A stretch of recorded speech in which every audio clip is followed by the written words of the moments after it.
ได้ก็มาในขี่รถสองขี่โค้งมาได้นะ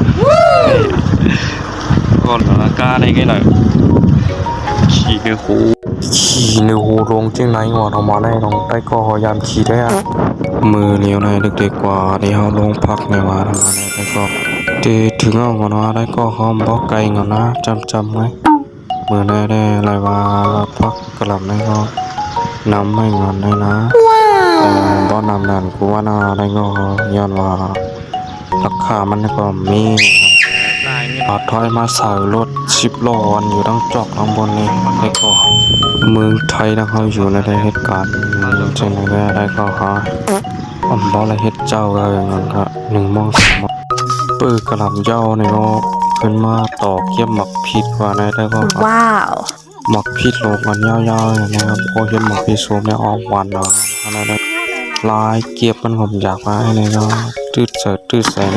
น้ำปูนี่แต่ของมังหาหน่อยค่ะมังด้วยค่ะมังขั้นว่ามีหรือจับวันนั้นไปเนาะสองว่าพี่น้องได้ก็ขอมาโดยมาถึงที่นั่นก็อย่าลืมกดไลค์กดปันแชร์ของฮานาได้ก็นะที่ได้มีเฮียงจะตัดคลิป